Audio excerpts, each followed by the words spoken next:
Hello everyone, code friends के इस channel में मैं उन्नीस आप सभी का एक बार फिर से बहुत बहुत स्वागत करता हूं। दोस्तों, पिछला वीडियो जब मैंने बनाया था कि कैसे आप रजिस्ट्रेशन कर सकते हैं टीसीएस डिजिटल के लिए, तो उसमें मैंने बताया था कि अगला जो वीडियो आएगा उसमें मैं बताऊंगा कि एप्टीट्यूड के लिए कैसे तैयारी करनी है, रीजनिंग के लिए कैसे तैयारी करनी है, वर्बल एबिलिटीज़ के लिए कैसे तैयारी करनी है। तो वो सारी चीज़ें मैं यहाँ पर लेकर आ चुका हूँ। तो सबसे पहले हम स्ट्रक्चर समझ लेते हैं कि टीसीएस एनक्यूटी में नंबर ऑफ़ क्वेश्चंस कितने होते हैं, क्या क्या वेटेज होता है, कितने टाइम मिलते हैं। उसके बाद हम देखेंगे कि कौन सा पार्ट इंपॉर्टेंट है और किस में हमें ज़्यादा ध्यान देना चाहिए। तो सबसे पहला जो है सेक्शन 1 वर्बल एबिलिटीज़, जिसमें 24 क्वेश्चन होते हैं और 30 मिनट्स का आपको समय मिलता है। तो यार 30 मिनट्स में 24 क्वेश्चन तो आप लगा लेना, करीब करीब 1 मिनट के आसपास आपके पास समय होता है एक क्वेश्चन को सॉल्व करने के लिए। दूसरा क्वेश्चन होता है, दूसरा सेक्शन है रीजनिंग का, जिसमें 30 क्वेश्चन बट 50 मिनट्स आपको मिलते हैं, तो ऑलमोस्ट 2 मिनट आपको मिल जाएंगे इसमें। थर्ड सेक्शन है न्यूमेरिकल, जिसमें 26 क्वेश्चंस और 40 मिनट्स, ऑलमोस्ट 1.5 मिनट आपको एक क्वेश्चन के लिए मिलेगा और उसमें आपको न्यूमेरिकल सॉल्व करके उसका आंसर करेक्टली आपको टिक लगाना होगा। फोर्थ है आपका प्रोग्रामिंग लॉजिक, जिसमें 10 क्वेश्चंस होते हैं 15 मिनट्स का।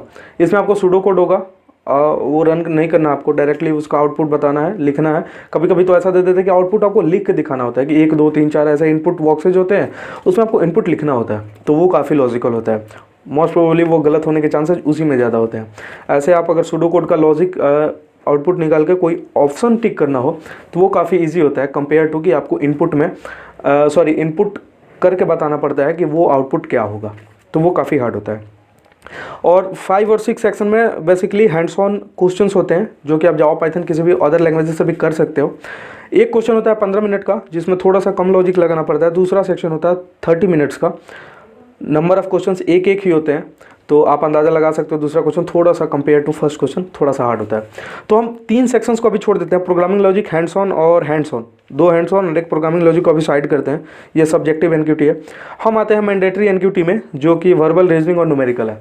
तो वर्बल रीजनिंग और न्यूमेरिकल को टोटल मिला के होते हैं आपके 80 क्वेश्चन के आसपास, राइट। तो इस 80 क्वेश्चंस को सॉल्व करने के लिए आपको मिलते हैं 120 मिनट्स, मतलब 1.5 मिनट एक क्वेश्चन के लिए। लेकिन इसमें टीसीएस का एक लॉजिक है, एक सेक्शन के लिए तो टाइम वो अलॉट करते ही हैं कि इस टाइम के बाद ये सेक्शन क्लोज हो जाएगा, आपको फिर से मौका नहीं मिलेगा। और प्रत्येक क्वेश्चन के लिए अलग से वो टाइम डिफाइन कर देते हैं। कभी कभी क्या होता है कि इस 24 मिनट में कोई ऐसा क्वेश्चन होगा जिसको 2 मिनट वो दे देंगे, कभी कोई ऐसा क्वेश्चन उसी सेक्शन में होगा जिसको वो 30 सेकंड दे देंगे, और उसमें आपको सॉल्व करके टिक लगा के पास करना होता है, नहीं तो वो टाइम चला जाएगा, वो क्वेश्चन क्लोज, फिर से आप क्वेश्चन पे रिविजिट नहीं कर सकते। तो ये काफ़ी मतलब डरावना पार्ट है टीसीएस एनक्यूटी का। तो अब कैसे तैयारी करनी है? तो तैयारी करने के लिए सबसे पहले हम लेते हैं वर्बल लेते हैं। वर्बल के लिए हम कहाँ से तैयारी करें? तो वर्बल यार कुछ नहीं है, ये इंग्लिश का पार्ट जिसको ये वर्बल बोल रहे हैं। तो इंग्लिश का पार्ट यार तैयारी करने के लिए मैंने जो किया था ना, वो काफ़ी इजी तरीका है और मोस्ट प्रोबेबली काफ़ी सारे लोग वो चीज़ फॉलो करते होंगे।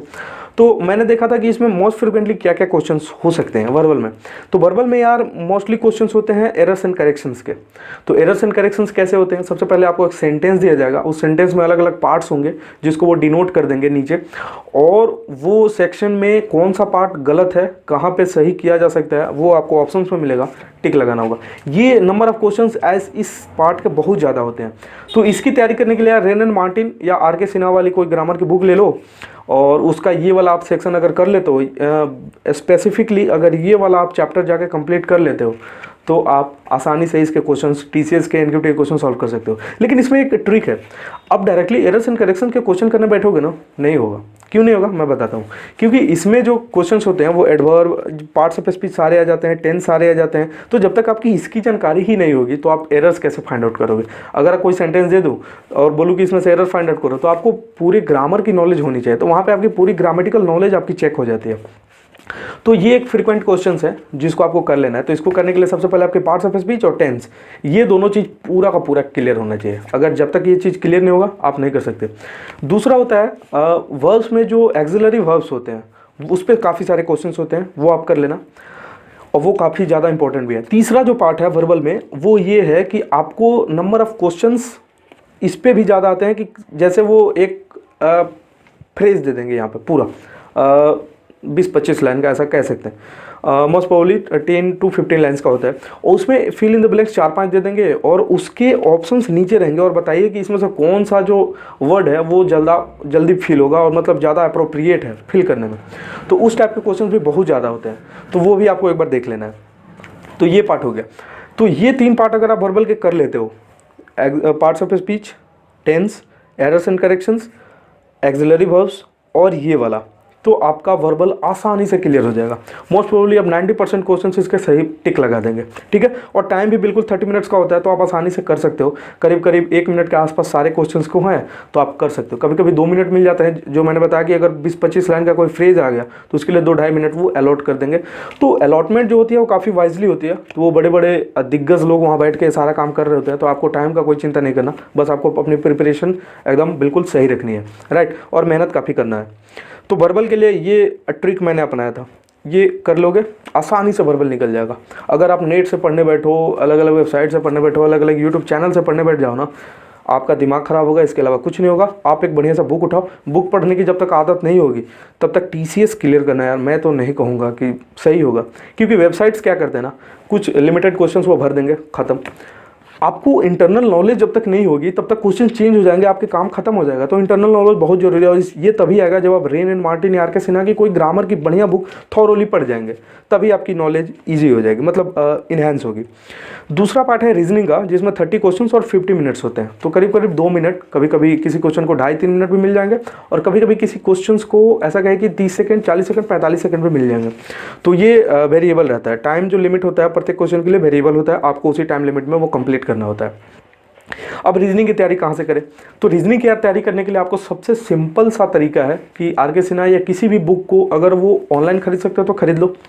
आर.के. सिन्हा नहीं, सॉरी, आर.एस. अग्रवाल की कोई भी बुक अगर आप खरीदना चाहते हो तो खरीद सकते हो, या तो फ्री में काफ़ी सारे लोगों ने स्कैन करके अपने अपने वेबसाइट्स पे लगा रखी हैं, आप वहाँ से फ्री में डाउनलोड कर लो। मैं तो ये सजेशन दूंगा, आप डाउनलोड कर लो और वहाँ से सॉल्व करना शुरू करो।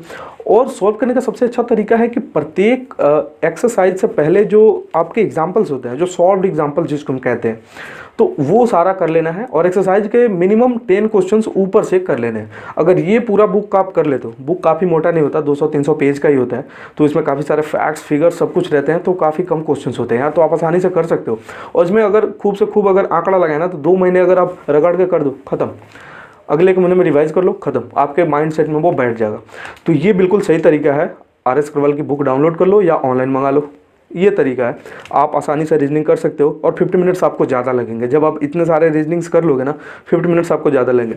और एक बात मैं बता दूँ, TCS NQT यार, ये वाला पार्ट जो 3 है ना, वर्बल, रीजनिंग और न्यूमेरिकल, ये क्लियर करना काफ़ी ईजी भी नहीं है और काफ़ी मुश्किल भी नहीं है। अगर आपकी तैयारी सही दिशा में सही तरीके से हो जाए ना, आप आसानी से कर सकते हो। तीसरा जो पार्ट है न्यूमेरिकल का, इसमें 26 क्वेश्चंस होते हैं और अप्रॉक्सीमेटली 40 मिनट्स होते हैं। तो इस 40 मिनट्स में आपको 26 क्वेश्चंस करने हैं। तो इसको आपको कैसे करना है, मैंने कैसे किया था, सबसे पहले मैं अपना बता देता हूँ।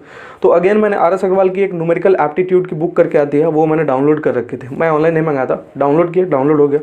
ये भी करीब करीब 387 पेजेस के आसपास किया है। हो सकता है कभी बढ़ जाए कभी घट जाए, तो कुछ भी हो सकता है। कभी कभी क्या होता है, कुछ लोग पूरा का पूरा बुक स्कैन ना करके मेन पॉइंट जो वो स्कैन कर देते हैं, तो हो सकता है मुझे वो मिल गया हो। तो एक्चुअल बुक कुछ भी कितने भी पेजेस का हो सकता है, मैं पेजेस की गारंटी नहीं लेता, लेकिन आर.एस. अग्रवाल की ही न्यूमेरिकल एबिलिटीज़ करके बुक जो आती है वो आप डाउनलोड कर ले। तो वो जब आप डाउनलोड करोगे तो उसमें भी सेम ट्रिक अपनाइए, पहले जैसा सारा सॉल्व एग्जाम्पल्स करिए और प्रत्येक एक्सरसाइज का टॉप 10 क्वेश्चंस कर लीजिए पूरे बुक का। 2 महीने में आसानी से आप खत्म कर सकते हो, रिवीजन भी आसानी से कर सकते हो। तो ये रहा 3 पार्ट, जिसको जैसे मैंने तैयारी की थी वो मैंने आपको बताया। आप क्या कर सकते हो, हाँ, कभी भी यूट्यूब या इससे पढ़ने मत जाओ, वेबसाइट से पढ़ने, मैं बार बार बता रहा हूँ, यूट्यूब और वेबसाइट से पढ़ने जाओगे क्रैश कर जाओगे, क्योंकि वो लिमिटेड क्वेश्चंस कराएंगे, इंटरनल नॉलेज नहीं देंगे। इंटरनल नॉलेज तभी मिलती है जब आप बुक्स के सॉल्व एग्जांपल्स बनाओगे, क्योंकि वैराइटीज ऑफ क्वेश्चंस उसमें काफ़ी सारे होते हैं।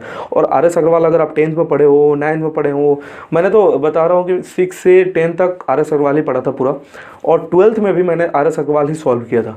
तो आर.एस. अग्रवाल से मेरा काफ़ी नाता, और बीटेक में भी आर.एस. अग्रवाल चलता रहा, तो आर.एस. अग्रवाल आज तक मेरे साथ है। आगे देखते हैं आर.एस. अग्रवाल का क्या होता है। तो यार आर.एस. अग्रवाल की बुक काफ़ी इन्फॉर्मेटिव होती है, काफ़ी सटीक और स्ट्रक्चर्ड फॉर्मेट में होती है। काफ़ी सारे उसमें ऐसे क्वेश्चंस नहीं होते जो आपके काम के नहीं होते, और ऐसे भी क्वेश्चंस नहीं होते जो कि आपके काम के हैं बट उसमें ना हो, ऐसा भी नहीं होता। तो बहुत सफिशिएंट होता है आर.एस. अग्रवाल की वो बुक। ग्रामर के लिए आर.के. सिन्हा, अगर रेन एंड मार्टिन आप अफोर्ड कर सकते हो तो रेन एंड मार्टिन खरीद लो, नहीं तो आप आर.के. सिन्हा आसानी से खरीद सकते हो, बिल्कुल कम दाम में, 100 रुपीज़ के आसपास कहते हैं, तो उतना तो अफोर्ड कर ही सकते हो ना, तो आप वो कर लो। अगर डाउनलोड करने जाओगे तो मे भी मिल जाए, लेकिन मैंने ट्राई नहीं किया था, मेरे पास ऑलरेडी था 10-12 में, मैंने उसी से अपना इंग्लिश क्लियर किया था, तो मेरे पास ऑलरेडी था तो मैंने उससे तैयारी कर लिया। तो ये पूरा क्राइटेरिया रहने वाला है, मेरा क्राइटेरिया यही था, मेरा स्ट्रेटेजी यही था इस चीज़ को क्लियर करने का। आप अपना बताइए कमेंट सेक्शन में, और हाँ कोई भी डाउट हो तो प्लीज़ कमेंट में बताइए, या मेरे ईमेल आईडी या मैंने अपना नंबर भी दे रखा है यार, कोई अपना नंबर नहीं देता, मैंने अपना नंबर भी दे रखा, आप कॉल करिए मैं बताऊंगा, व्हाट्सअप करिए, अगर मैं कॉल पे अवेलेबल नहीं हूँ तो मैं कभी ना कभी व्हाट्सअप मैसेज देकर आपको जरूर रिप्लाई कर दूंगा। तो मिलते हैं नेक्स्ट वीडियो में, तब तक के लिए see you, have a good day, bye.